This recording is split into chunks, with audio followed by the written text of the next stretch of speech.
Graças a paz, irmãos e irmãs. Estamos hoje na nossa celebração de Páscoa, hoje domingo, dia 4 de abril. Nós vamos falar da morte de Jesus, nós vamos falar da ressurreição e você é nosso convidado essa noite para participar deste culto de adoração ao nosso Deus, essa celebração que temos. Alguns avisos. Nosso momento de oração, movimento de oração, nós vamos estender até o dia 11, como já anunciamos. Todo dia, 18 horas, separe um momento, pode ser só, pode ser com a sua família, para orar. E você, nós te pedimos algumas coisas. Primeiro, ore pelos enfermos, por aqueles que estão passando por essa fase tão difícil do Covid, bem como outras enfermidades, que o Senhor tenha misericórdia, que o Senhor abençoe os profissionais da saúde também que têm passado pelo estresse, da dificuldade, da necessidade da intervenção e emocionalmente, para que eles sejam preservados juntamente com as suas famílias. Ore pelas autoridades, seja as autoridades aqui da nossa cidade, do nosso estado, do nosso país. Então você é chamado, eu sou chamado, nós somos chamados à oração. Lembrando também que tanto os discipulados e células, grupos pequenos, mantêm-se online até o dia 11, onde há a extensão do decreto de restrição. Assim que tivermos informações mais detalhadas, nós vamos comunicar à igreja. Lembro também que os nossos louvores a seguir eles foram gravados de um outro momento, mas eu te convido a celebrar ao Senhor com essas canções e que Deus possa estar tocando no teu coração, tirando de você essa adoração feita em espírito e em verdade. Vamos orar? Pai, no nome de Jesus, nós queremos clamar ao Senhor. Pai, tenha misericórdia das nossas vidas, tenha misericórdia dos irmãos e irmãs que têm passado pelo Covid, têm passado, Senhor, por suspeitas, têm tido medo e receio das situações decorrentes. Pai, nós te pedimos que a tua boa mão esteja presente, nós te pedimos que a igreja esteja unida, esteja alicerçada em amor e seja aquela capaz de se doar uns aos outros e que possamos, ó Pai, ver a tua boa mão no nosso meio, como temos visto até agora, e que a tua boa mão possa estar nos liderando em tudo aquilo que precisamos te servir. Pai Santo, nós te pedimos pela nossa cidade, pelos profissionais da área da saúde, pela sua dedicação, pelo seu esforço, nós pedimos a tua bênção sobre eles. Cuida deles, cuida de suas famílias no nome de Jesus. Abençoe, Senhor, a vida desses que se dedicam à segurança da nossa cidade, a Guarda Municipal, a Polícia Militar, a nossa Defesa Civil e tantas pessoas que nós não sabemos numerar. Que o Senhor tenha misericórdia, a vida do prefeito, a vida dos vereadores, a vida do secretariado, a vida, Senhor, do nosso governador, dos deputados estaduais, do presidente, dos deputados federais, do Senado, Supremo Tribunal Federal. Senhor, tenha misericórdia da nossa nação. Tantos desencontros, tantas informações e tanta polarização. Senhor, nós te pedimos que a tua igreja, nós, como embaixadores do Senhor, que trazemos em nós a imagem do celestial, que nós possamos trazer para esta terra a vida do Senhor, os valores do reino, a maneira de servir ao Senhor, e que possamos fazer diferença na nossa vizinhança, com as nossas famílias, com os nossos amigos, e que a tua igreja tenha uma voz, que ao ser falada, ela pronuncie as palavras de vida eterna, para a tua glória, no nome de Jesus. E nós te pedimos que nesse momento, Senhor, aceite a nossa adoração, feita de casa em casa, talvez em momentos diferentes, e que o Senhor seja glorificado. Em nome de Jesus. Amém.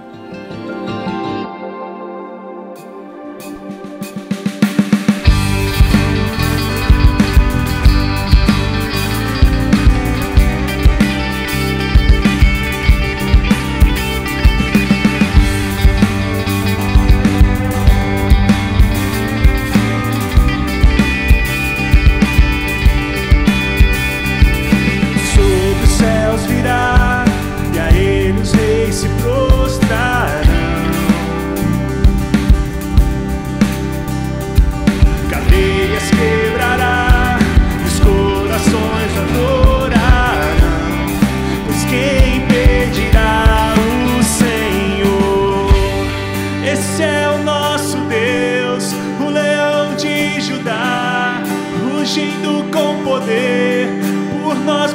batalhará, o mundo há de render-se a Ele. Esse é o nosso Deus, o Cordeiro imolado, seu sangue derramou por nossos pecados. O mundo há de render-se ao Cordeiro e ao Leão, o mundo há de render-se a Ele.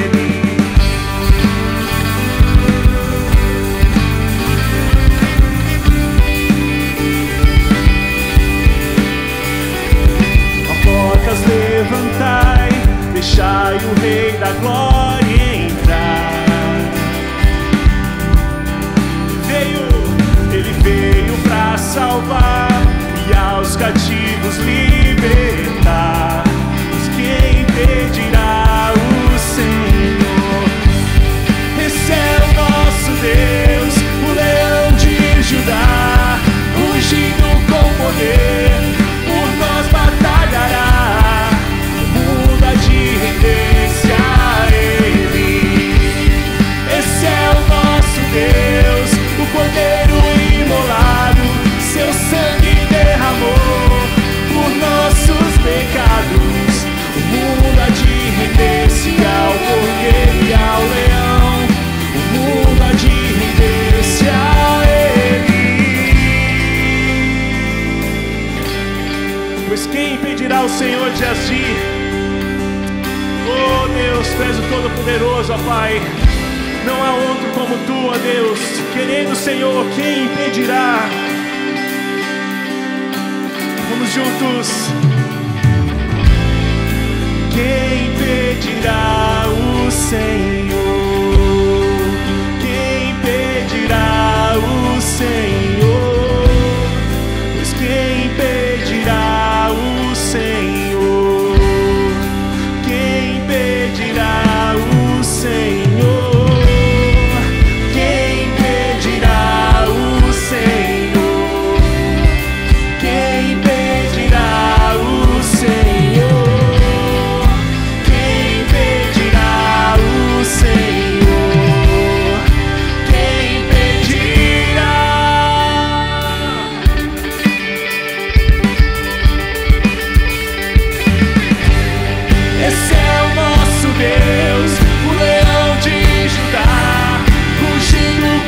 Por nós batalhará, o mundo há de render-se a Ele. Esse é o nosso Deus, o Cordeiro imolado, seu sangue derramou por nossos pecados. O mundo há de render-se ao Cordeiro e ao Leão, o mundo há de render-se a Ele.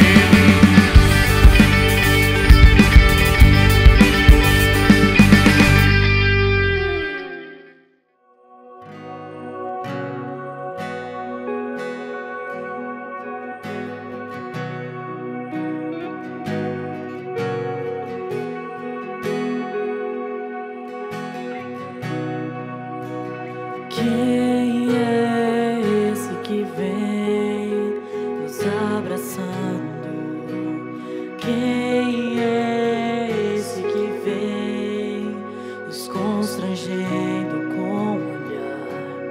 Ele é tão sábio, ensina em amor. Ele é tão manso, cuida dos corações.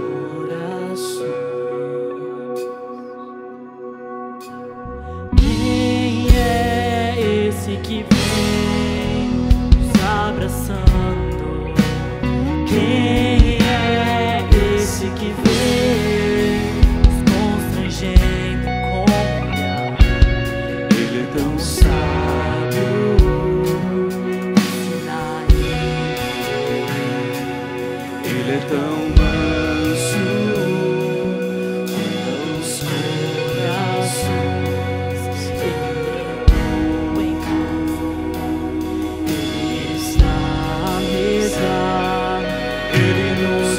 Observa, sabe que o esperamos, e ao partir o pão, os nossos olhos se abrem.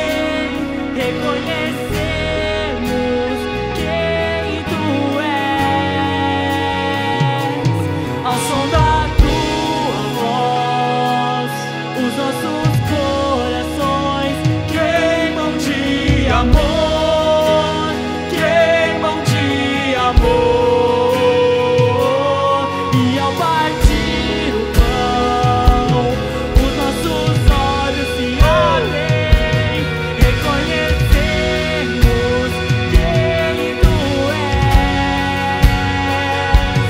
Ao som da tua voz, os nossos corações queimam de amor, queimam de amor.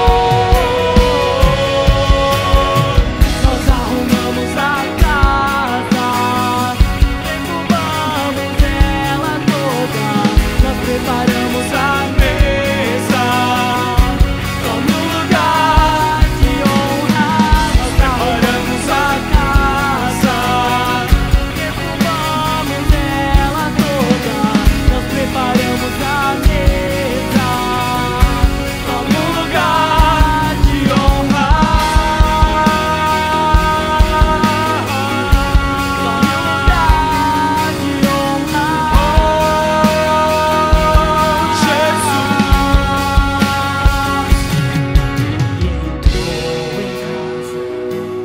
Ele está à mesa, ele nos observa, sabe que o esperamos.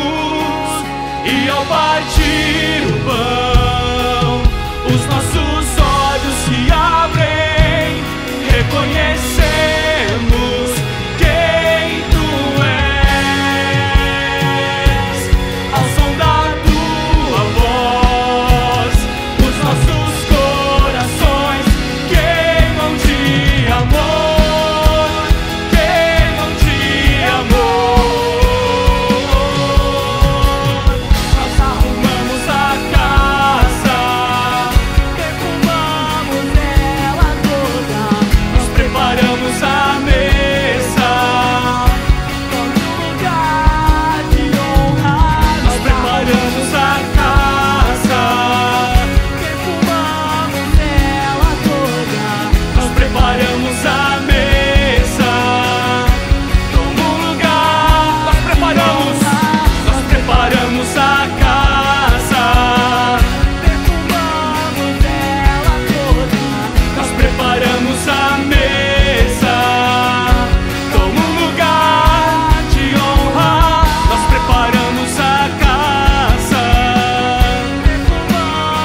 nós somos a casa de Deus, dentro do Espírito Santo. Tome um lugar de honra. Tome um lugar de honra. Tome um lugar de honra.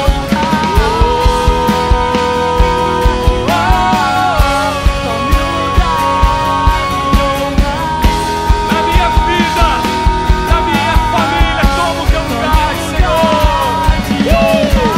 O lugar que é só teu. Sim, Jesus.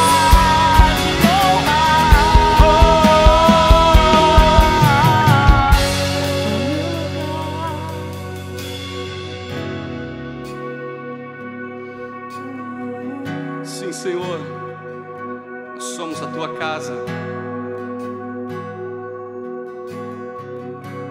Sim. E ao partir o pão, os nossos olhos se abrem, reconhecemos quem tu és. Ao som da tua voz, os nossos corações queimam de amor, queimam de amor.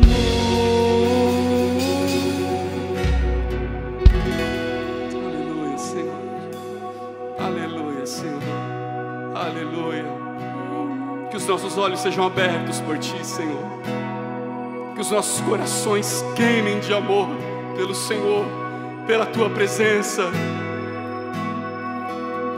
Aleluia, aleluia, Jesus. Aleluia. E ao partir o pão, os nossos olhos se abrem, reconhecemos quem tu és. ao som da tua voz.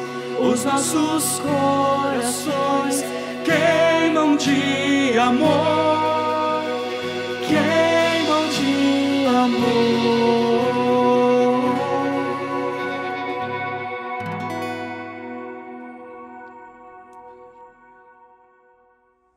Irmãos, graça e paz, nós vamos compartilhar a palavra do Senhor. Hoje, domingo de Páscoa, dia 4, nós temos como uma festa que é comemorada, né? E nós desejamos que realmente esse momento seja um momento de lembrança, seja um momento onde nós trazemos à memória o maior fato, o fato mais extraordinário que aconteceu nesse planeta. Um fato que não se limita, inclusive, a esse planeta. Um fato que coloca em ordem toda a criação. Então, eu te convido a uma jornada agora de lembranças, de valorização daquilo que aconteceu há 2000 anos atrás. Eu leio a palavra do Senhor, livro de Êxodo, capítulo 12, versos 25 a 27. Quando entrarem na terra que o Senhor prometeu lhes dar, celebrem essa cerimônia.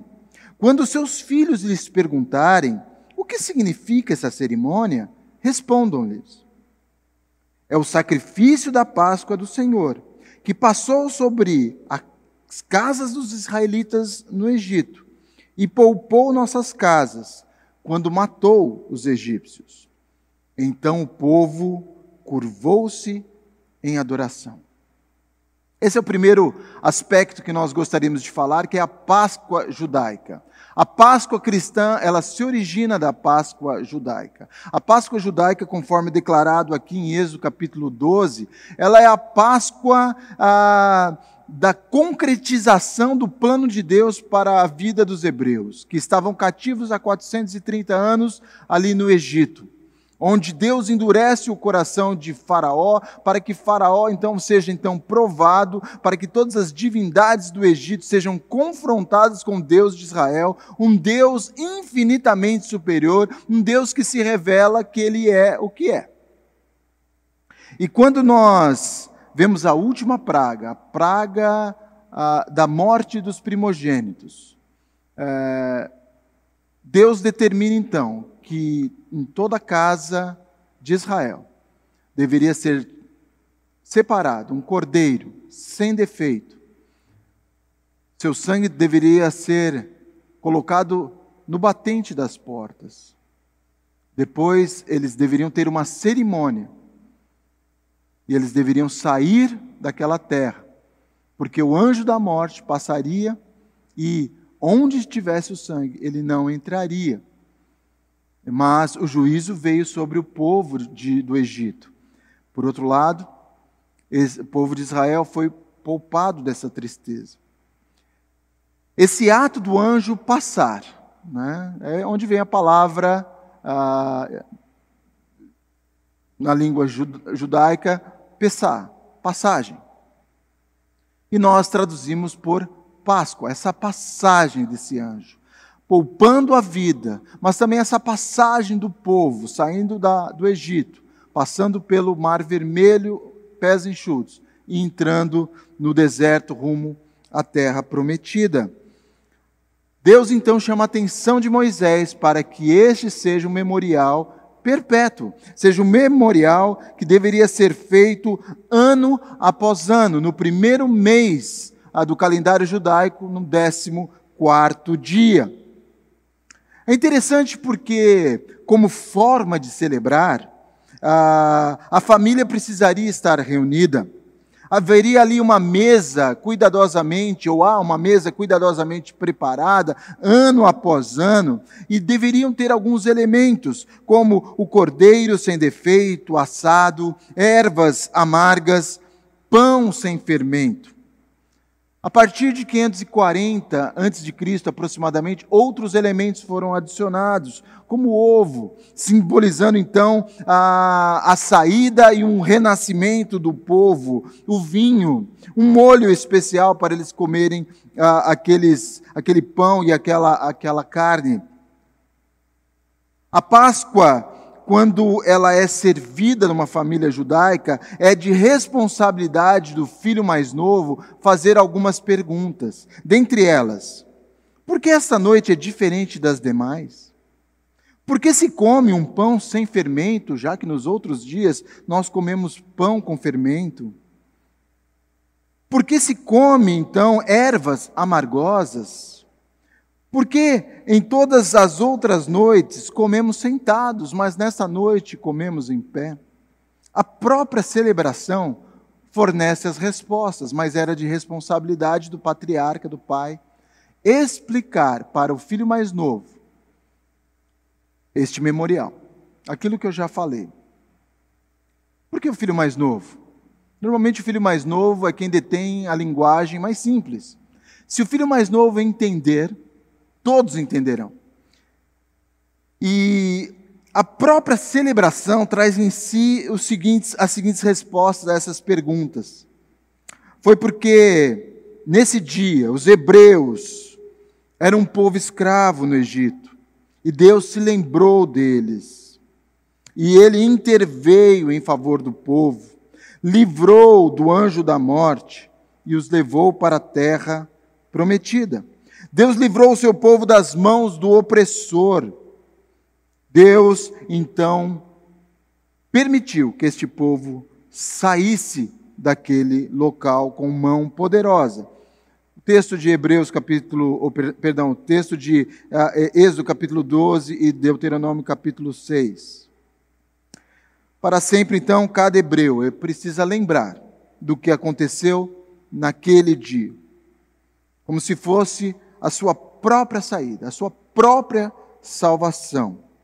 Lembrando então que éramos escravos, fomos escravos no Egito, mas hoje nós somos servos do Senhor. Qual o grande ensino da Páscoa? Vemos na Páscoa judaica a mesma coisa que vemos na ceia do Senhor. A necessidade de um sacrifício substitutivo. Um sacrifício de substituição. Um cordeiro sem defeito, sendo morto, o seu sangue passado então nos umbrais, nos batentes das portas, para evitar que o anjo da morte matasse os primogênitos. A carne desse cordeiro deveria ser comida inteira pela família. Se a família fosse pequena, deveriam chamar mais outra família para comerem juntos. E os outros elementos que eles comiam é para que eles precisavam de forças para a sua jornada. Uma jornada rumo à salvação da escravidão. Uma jornada rumo a uma terra prometida. A uma terra que eles deveriam tomar posse. Uma terra que é chamada a terra que mana leite e mel. Essa é a Páscoa judaica. Mas a Páscoa judaica e Cristo, eu quero fazer uma leitura em 1 Coríntios capítulo 5, verso 7.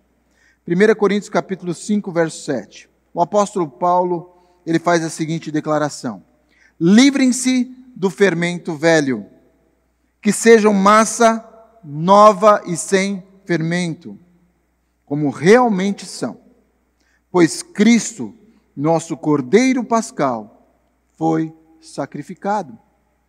Paulo ele está trazendo um ensino, como vimos em Carta a uma Igreja Real, de correção a problemas. Mas ele está trazendo aqui uma verdade tremenda, porque da mesma maneira como o povo pegava aquele pão sem fermento e ali dele se alimentava, um pão feito às pressas, não tinha tempo para crescer. Ele está dizendo o seguinte: o fermento representa um orgulho, representa aquilo que é a nossa própria vida antiga, vida velha, a velha natureza, mas nós precisamos tomar a massa nova, sem fermento. Ela não pode crescer de qualquer jeito.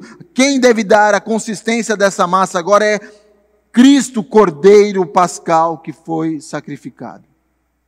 Aquela imagem daquele Cordeiro morto por aquela família, com seu sangue no batente das portas. É a imagem que vemos hoje de um Cristo que verteu o seu sangue. Um cordeiro que tira o pecado, o cordeiro que tira o pecado do mundo. O cordeiro que é dado a nós como o alimento. O cordeiro que o anjo da morte pode passar, mas as nossas vidas não serão tiradas, porque nós fomos salvos por ele. Nós temos agora um futuro, nós temos agora a condição completamente mudada. O texto nos diz isso. Agora eu quero pensar num outro aspecto, e nós estamos evoluindo com essa imagem. Jesus, ele esteve numa última Páscoa, enquanto homem, mas ele inaugurou a primeira ceia. Leio em Lucas 22:16. E disse-lhes, desejei ansiosamente comer essa Páscoa com vocês antes de sofrer. Pois eu lhes digo, não comerei dela novamente, até que se cumpra o reino de Deus. Jesus, ele está numa Páscoa judaica. Ele mandou preparar. Tinha todos os elementos que falamos. Eles desfrutaram daquela mesa. Mas ali Jesus está pronto a tirar os elementos agora que dizem respeito à sua obra, o pão e o vinho, porque ele é o Cordeiro Pascal. Hoje nós não precisaríamos comer mais das ervas amargosas para lembrar do tempo de sofrimento como escravos do pecado que éramos no mundo de Satanás, porque Cristo fez tudo por nós. Ele é que se tornou, ele é que sofreu, ele é que foi aquele que foi para a cruz do Calvário. Um outro aspecto que eu penso junto com você é que Cristo, o nosso Cordeiro Pascal, foi sacrificado.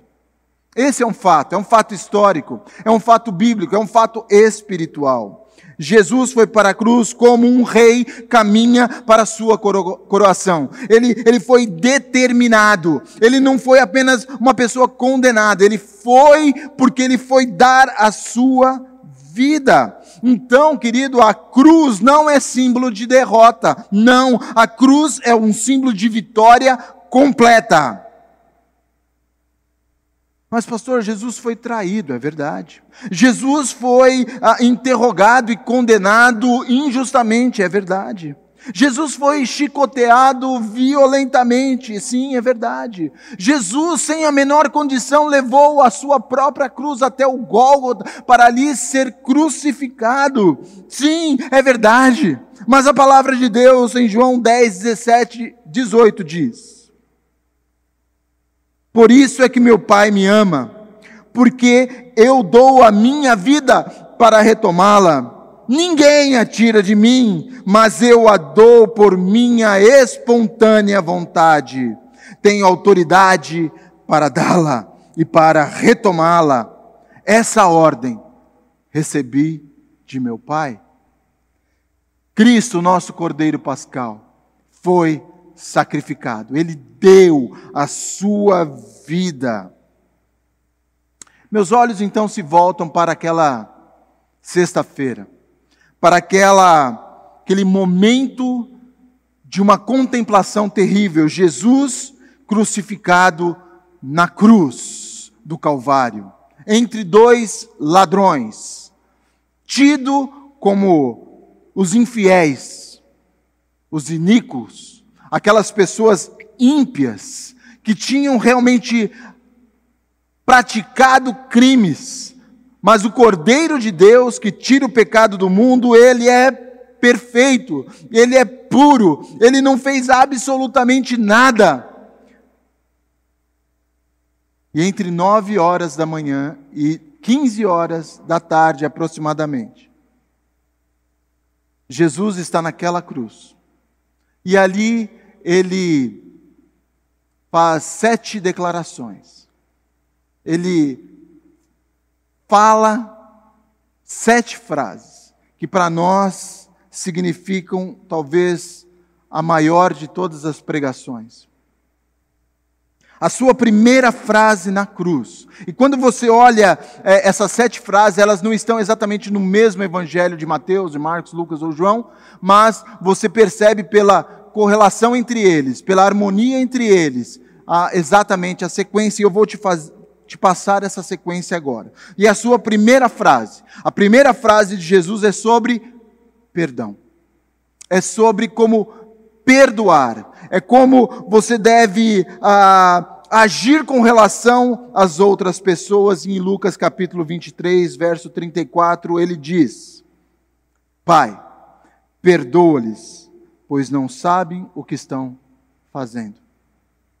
Queridos, como Jesus, na sua condição de Deus, na sua condição de homem perfeito, ele olha um povo iníquo, um povo ímpio, um povo que não soube valorizar Deus entre eles, não soube valorizar tudo aquilo que Jesus fez através dos seus milagres, através da sua palavra, através daquelas multidões que foram alimentadas, tanto espiritualmente como de maneira carnal. E ele diz uma palavra de perdão: Pai, perdoa-lhes, eles não sabem o que fazem. Jesus é alguém cheio da motivação de perdoar. Ele tem a motivação de trazer as pessoas para perto dele. A cruz é um lugar de atração, é um lugar em que as pessoas são atraídas para aquela morte, para aquela cena. É por isso que nós, a igreja, falamos dela há 2000 anos, em 2000 anos. Vamos continuar falando dela pela eternidade. Porque é o lugar do nosso perdão. É o lugar onde nós, hoje, 2000 anos depois, somos ao mesmo tipo de povo, sofremos do mesmo mal do pecado como aquele povo na época quando permitiu aquela crucificação. Nós somos alvo do mesmo ato. Pai, perdoa-lhes, eles não sabem o que fazem.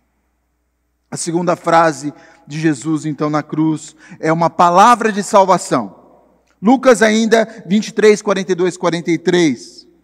Então ele, o ladrão da cruz, um deles, aquele ladrão que foi comovido pela cena. Aliás, me permita uma palavra aqui. É dito em um dos evangelhos que quando Jesus foi crucificado, aqueles ladrões, juntamente com os soldados e as pessoas, blasfemaram contra ele. É possível que esse ladrão da cruz tenha falado blasfêmias quando Jesus estava sendo crucificado. Mas quando ele ouviu a primeira frase, Pai, perdoa-lhes, ele viu ali em Jesus não apenas um homem sendo crucificado, um homem inocente sendo crucificado, ele viu Deus sendo crucificado. E ele fala então as seguintes palavras para Jesus: Jesus, lembra-te de mim quando entrares no teu reino. E vem então a segunda frase que Jesus diz: eu lhe garanto, hoje estarás comigo no paraíso. Irmãos, essa é a palavra de salvação. Essa é a palavra de salvação que encontra a mim e a você. Quando nós olhamos para Jesus e vemos o Jesus perdoador, nós podemos recorrer a Ele e dizer: Senhor, lembra-te de mim, tem misericórdia de mim. E a palavra de Jesus continua ecoando por 2000 anos. Hoje você estará comigo no paraíso. A partir de hoje eu posso não morrer, mas a partir de hoje eu tenho a plena certeza do meu futuro. A terceira frase de Jesus é um cuidado. Um cuidado para com a sua mãe. João capítulo 19, versos 26 e 27. Quando Jesus viu sua mãe ali, e perto dela, o discípulo a quem ele amava, disse à sua mãe: aí está o seu filho. E ao discípulo: aí está a sua mãe. Daquela hora em diante, o discípulo a levou para casa. Jesus, na condenação, no maior dos sofrimentos, seus braços cravados na cruz, seus pés cravados na cruz, na sua cabeça uma coroa de espinhos, nas suas costas 40 chibatadas. Ele olha da cruz e vê a mãe. Ele vê cuidado. Ele vê a possibilidade da partilha. Ele vê que os discípulos foram chamados não apenas para uma obra de anunciar um evangelho, mas de serem o evangelho, de darem assistência àqueles que precisam. E ele vê Jesus na sua mãe, cuidado que ele pregou, cuidado que ele dedicou a todos aqueles que se chegaram a ele. Porque quem se chega a Jesus de maneira nenhuma, ele os lança fora. A quarta frase de Jesus é um grito vicário. É um grito que fala da sua obra substitutiva. Ele está morrendo no lugar de pecadores. Pecadores que não podem salvar a si mesmo. Pecadores representados pelos ladrões ali da cruz. Um que se arrepende, um que não se arrepende. Grupos de pessoas como você que está nos assistindo hoje, que talvez tomou uma atitude um dia e falou: eu me arrependo, eu aceito Jesus, eu entendo que Ele é um perdoador, Ele é o salvador da minha vida, Ele morreu no meu lugar. Talvez você que está nos assistindo hoje fala assim: não, eu não aceito esse Jesus, eu não quero saber da palavra de Deus, da Bíblia, eu não quero entender como que esses crentes fazem. Mas talvez é exatamente por você estar vendo este vídeo agora, essa palavra agora, que o Senhor está tocando no seu coração e fala: olhe para mim. Então, essa palavra, essa quarta palavra de Jesus é um grito vicário, é um grito que fala da sua morte substitutiva. E a palavra de Deus, lá em Marcos capítulo 15, verso 34. Por volta das 3 da tarde, Jesus bradou em alta voz: Eloi, Eloi, lama sabachthani. Que significa: meu Deus, por que me abandonaste? Uma clara citação a Salmo 22, verso 1. Jesus, ele está declarando: por que o Senhor me desamparou? Mas a resposta, Jesus sabe, é porque Ele se tornou pecado por nós. Ele foi a semelhança de pecado. Ele estava substituindo a mim, a você e toda a humanidade que foi atraída a Ele. Porque Ele é aquele que nós devemos crer, é aquele que devemos aceitar, é aquele que devemos dirigir a nossa palavra: lembra-te de mim.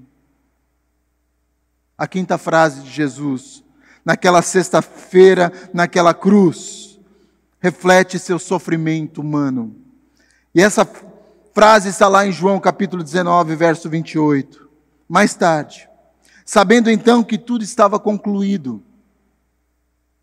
para que a Escritura se cumprisse, disse Jesus: tenho sede.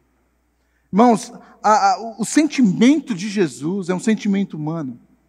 A sede que ele está falando, não, olha, me dá um copinho de água. Não, era uma sede intensa. A sua carne estava sendo totalmente desidratada. O sangue estava correndo. As suas dores são insuportáveis. Ele está diante de um sofrimento humano, além das medidas, além das suas forças.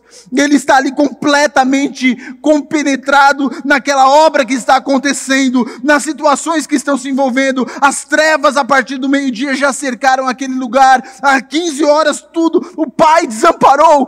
Tenho sede. É o grito de Jesus. É o grito de Jesus por mim e por você. O seu sacrifício é um sacrifício intenso, é um sacrifício horroroso, ele é um sacrifício horrendo, ele é um sacrifício inclusivo. Tenho sede. A sexta frase de Jesus é conclusiva. João 19, 30. Jesus disse: está consumado. Jesus disse: está consumado. No grego é apenas uma palavra. Jesus diz: tetelestai. Tetelestai. Está consumado, está concluído, o meu trabalho foi feito. Porém, eu queria te chamar a atenção que essa palavra tem 3 significados extremamente representativos para nós. Primeiro, diz respeito ao filho, que recebe uma tarefa do pai, e ao concluí-la, o filho chega ao pai e diz: tetelestai. Concluí, meu pai, a tarefa que o Senhor me deu. O Senhor me desafiou a fazer algo pelo Senhor. E tetelestai, está consumado, está concluído. E o Filho de Deus, Ele entregou a sua missão concluída ao Pai. Tetelestai, eu concluí a missão, está consumado. O segundo significado diz respeito a quitar uma dívida dessa palavra. Tetelestai significa que eu tenho uma dívida e eu resgato essa dívida periodicamente através de promissórias, até que no final eu recebo um carimbo, tetelestai, está consumado, está concluído, a dívida está paga, e isso diz respeito ao preço da nossa redenção. O grito de Jesus na cruz, está consumado, tetelestai, diz respeito a que eu paguei o preço na cruz do Calvário. Nenhuma dívida, o escrito de dívida que era contra mim, que era contra você, foi cravado na cruz. As trevas foram expostas. Eu não devo nada a Satanás, eu não devo nada a este mundo, eu não devo nada a ninguém. Está consumado, tetelestai. O terceiro e último significado representativo para nós diz respeito a alguém que, ao quitar um bem, ao quitar uma compra de um campo, de um terreno, de uma casa, ele recebe a escritura definitiva de posse, com o selo do cartório, com o selo da autoridade, dizendo tetelestai, está concluído. A posse é tua. João capítulo 1, verso 12. Aos que o receberam, aos que creram em seu nome, deu-lhes o direito de se tornarem filhos de Deus. Querido, querida, tetelestai, está consumado. Quando você creu no Senhor Jesus, você passou a ser filho, filha de Deus. Isso é uma posse, é um direito, está aí diante de você. Mas também é uma responsabilidade para todo filho e filha de Deus. Tem a responsabilidade para com o seu pai, como seu irmão mais velho, primogênito dentre muitos irmãos. Jesus Cristo declarou na cruz do Calvário, tetelestai. Essa é a nossa sexta frase. A sétima e última é a frase que Jesus, ele completa essa entrega ao Pai. Lucas 23, 46. Jesus bradou em alta voz, Pai, nas tuas mãos entrego o meu espírito. Tendo dito isso, expirou. Tendo dito isso, morreu. Queridos, essa frase nos diz respeito à confiança plena de Jesus na obra que Ele fez. Ao Pai, que é o dono da obra. A missão concluída, tetelestai, é agora encerrada com o brado, em tuas mãos entrego o meu espírito. Irmãos, a cena é maravilhosa, mas é igualmente terrível. Jesus morreu por volta das 15 horas. Ele ficou por 6 longas horas na cruz do Calvário. As trevas caíram sobre a terra a partir do meio-dia e foram até a hora onde ele disse, nas tuas mãos entrego o meu espírito. A partir desse momento ele é retirado da cruz.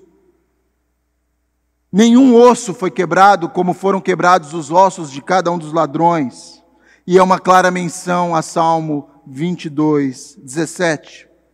Ele então é conduzido, seu corpo é conduzido a uma sepultura nova, doada por um certo José de Arimateia.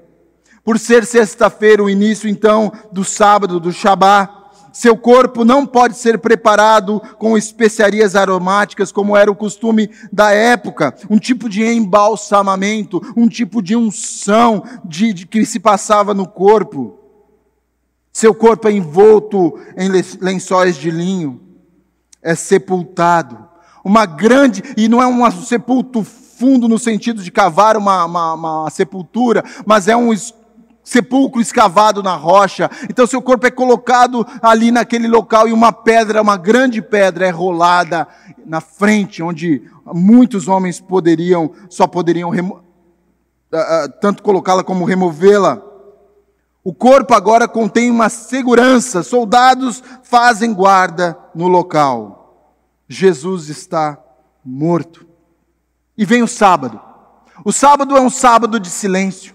O sábado é um sábado assustador.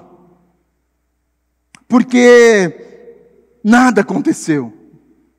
O corpo de Jesus está na sepultura. A morte para os discípulos, para todos aqueles que acompanhavam o ministério de Jesus, aconteceu, ela venceu. As trevas venceram. Tudo está acabado. Os sonhos que ele falou, a visão que ele nos deu, está destruída. As palavras de Jesus que ele falou parece que perderam sentido. Seus milagres agora viraram histórias. A morte, de fato, parece ter vencido.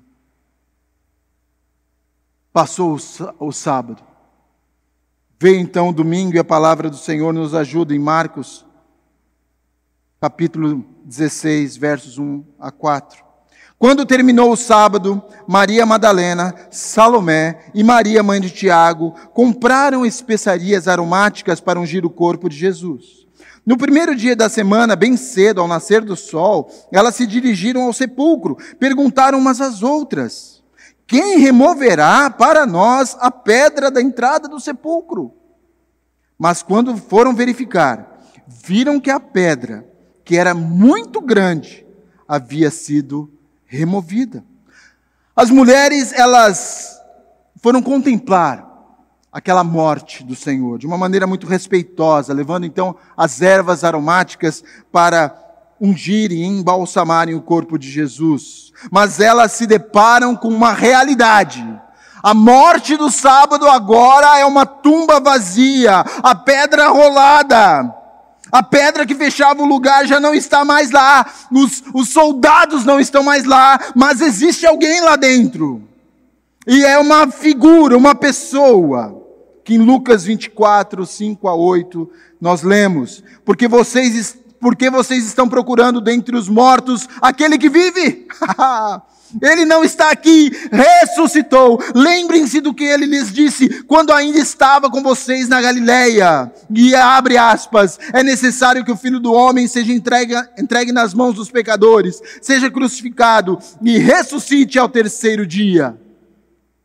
Então se lembraram das suas palavras. Elas tinham esquecido por causa daquela crucificação. Eles tinham esquecido por causa daquele sábado de silêncio. Mas no primeiro dia da semana, no domingo, elas olham a tumba vazia e as palavras voltam à sua mente após serem relembradas. E elas podem agora, com um brado, dizer: Jesus ressuscitou, aleluia.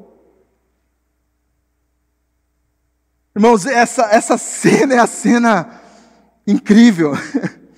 É uma cena que nos faz pensar que é o maior ato, o ato mais extraordinário da história. A ceia que Jesus instituiu como memorial na sua última Páscoa é para lembrarmos continuamente desse momento. Querido, nós não ultravalorizamos a Páscoa como um dia do ano. Ela é importante na tradição cristã. É importante como um anúncio para os povos e nações, mas nós, enquanto crentes, aqui nessa igreja, todo mês, para nós, quando partimos o pão, quando tomamos do cálice, é Páscoa. Lembramos da morte do Senhor, lembramos da sua ressurreição, lembramos que Ele voltará. Mas eu volto à leitura quando Jesus está instituindo a ceia em Lucas 22, 17 a 20. Jesus diz: recebendo um cálice, Ele deu graças e disse: tomem isso e partilhem uns com os outros. Pois eu lhes digo que não beberei outra vez do fruto da videira até que venha o reino de Deus. Tomando o pão, deu graças, partiu deu aos discípulos, dizendo: isso é o meu corpo, que é dado em favor de vocês, façam isso em memória de mim. Da mesma forma, depois da ceia, tomou o cálice, dizendo: este cálice é a nova aliança no meu sangue, derramado em favor de vocês. A ceia, então, é um símbolo dessa aliança firmada por Jesus na cruz, onde ele deixou de ser um Jesus humano para se tornar o Cristo de Deus, o ungido, o prometido, aquele que livraria o povo, uma raça, os eleitos da escravidão do pecado, removendo a culpa, reconciliando a plena comunhão com Jesus, a plena comunhão com os irmãos, com os homens, que agora podem desfrutar da vida eterna. Irmãos do irmão mais velho, do primogênito, filho de Deus, aleluia. É interessante, irmãos, que se você olhar a primeira frase que Jesus falou no Evangelho de João, quando ele encontra aquelas mulheres, na sua Bíblia, na nossa Bíblia talvez apareça a palavra salve. Salve! Eu fico imaginando o susto, a contemplação, ressuscitado. Como assim? Mas essa palavra também tem um significado e tem uma tradução para nós, talvez até mais forte do que um salve, que é: alegrem-se. Alegrem-se, estou aqui ressuscitado dentre os mortos. E aqui eu faço essa transição desse momento e dessa lembrança para uma ceia. Uma ceia que Jesus instituiu, como lemos. Uma ceia que faz uma declaração 2000 anos atrás e vai se estender por toda a eternidade. Em 1 Coríntios capítulo 11, verso 26. Porque sempre que comerem deste pão e beberem deste cálice, vocês anunciam a morte do Senhor, até que Ele venha. Como que alguém morreu pode vir? É porque ressuscitou dentre os mortos. Esse é o nosso domingo de Páscoa. Esse é o nosso domingo eterno. Esse é o nosso domingo porque nós vivemos na dimensão da ressurreição. Esse é o nosso domingo porque Cristo venceu a morte. Porque Cristo tem um corpo transformado. Porque Cristo veio cumprir plenamente a vontade de Deus. Porque a morte pôs fim numa dívida, mas a ressurreição abriu um novo e vivo caminho. Abriu o caminho da vida. A experiência da Páscoa, ela pode ser vivida por aquelas pessoas que se rendem a esse Cordeiro de Deus, que tomam posse do seu sangue. Em Cristo nós somos plenamente salvos. Salvos do quê? Do inimigo das nossas almas.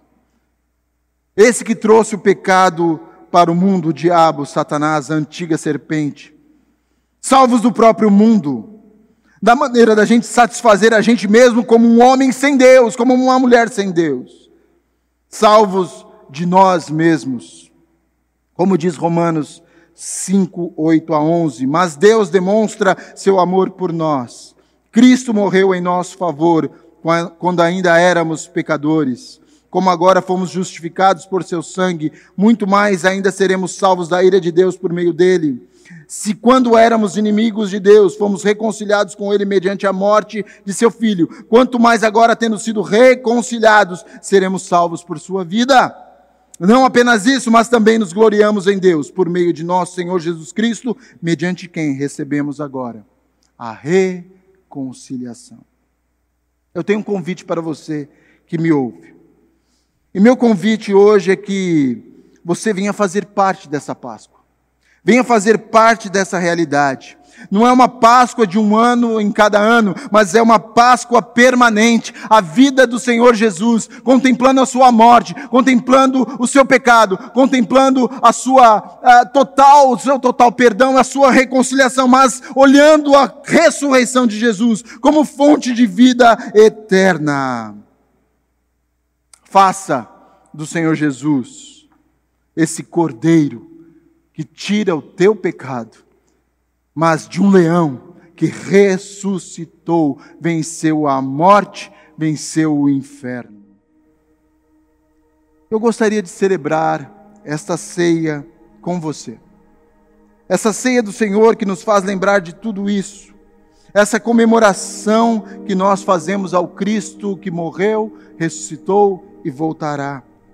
Então eu te recomendo, você deve estar aí na sua casa, os elementos já devem estar separados.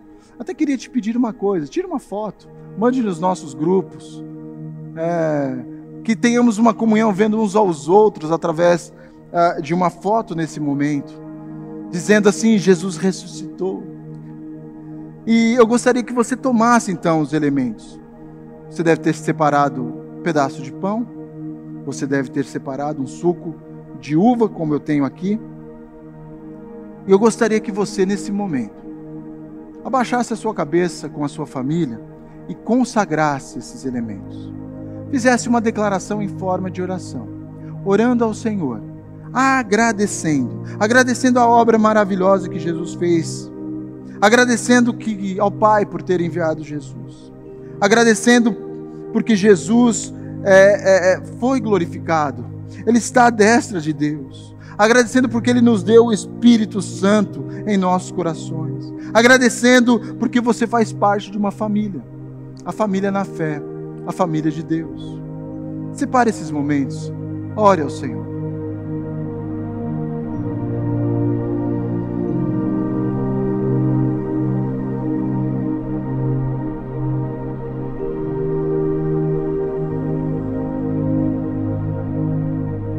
Senhor, nós consagramos esses elementos, o pão e o cálice. Nós lembramos do corpo do Senhor na cruz do Calvário. Nós lembramos do sangue do Senhor vertido naquela cruz. Nós lembramos desse sacrifício alto, sublime, eterno. Nós lembramos, ó Pai, que por Ele nós somos completamente substituídos. A morte, que era o meu destino, era o destino de cada um, foi tragada, foi vencida pelo tetelestai de Cristo. Está consumado. Ó Senhor, que maravilha, quanta gratidão no nosso coração. E ó Pai, nós queremos tomar esses elementos com ações de graça, no nome de Jesus. Convido então a tomar o pão. Pode ser um pedaço ali, talvez você tenha um pedaço inteiro, reparta agora com a sua família, cada um pega um pedaço. E a palavra de Deus diz: pois recebi do Senhor o que também lhes entreguei. Que o Senhor Jesus, na noite em que foi traído, tomou o pão, e tendo dado graças, partiu e disse: isso é o meu corpo, que é dado em favor de vocês. Façam isso em memória de mim. Vamos fazer em memória de Jesus.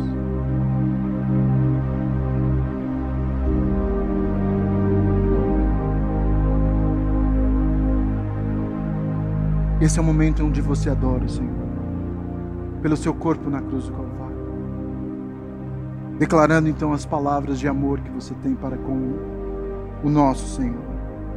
Glórias a Ti, Jesus. Louvado seja o Teu nome, porque o Senhor entregou-se completamente, voluntariamente, espontaneamente, porque o Senhor cumpriu a vontade do Pai integralmente, porque esse sacrifício, Senhor, é para nós fonte de identificação e vida. Aleluia. Glórias a Ti, Jesus.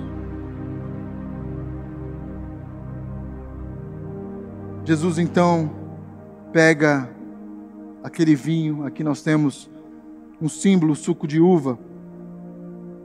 E o apóstolo Paulo, em 1 Coríntios capítulo 11, versos 25 e 26, diz: da mesma forma, depois da ceia, ele tomou o cálice e disse: esse cálice é a nova aliança do meu sangue.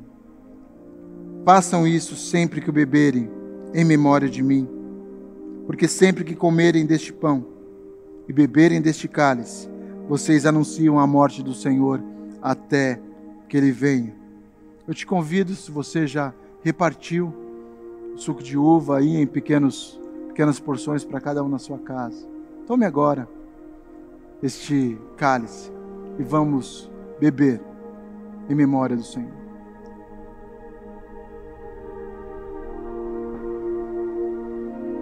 Esse é o momento onde você adora.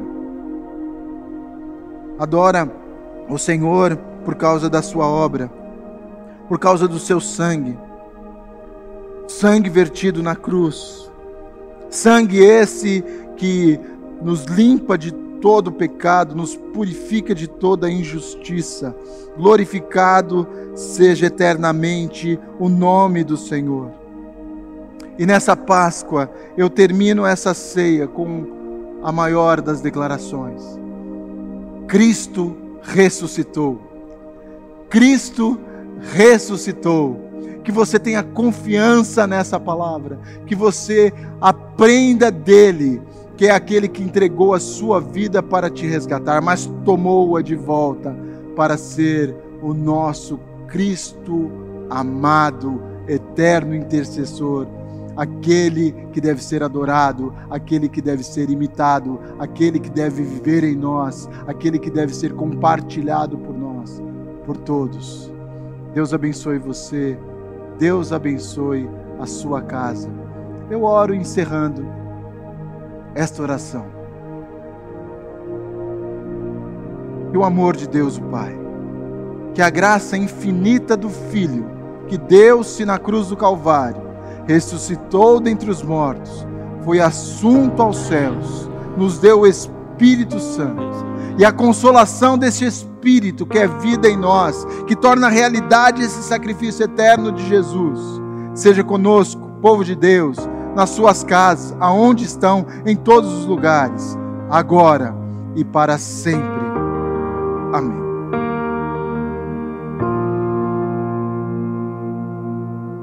Tu és a minha luz e a minha salvação, e a ti me renderei. Se ao teu lado estou, seguro em tuas mãos, eu nada temerei.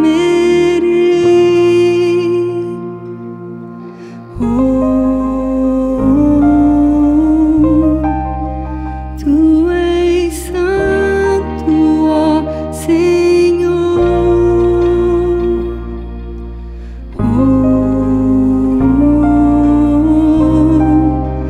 Tu és digno de louvor. Só em ti confiarei.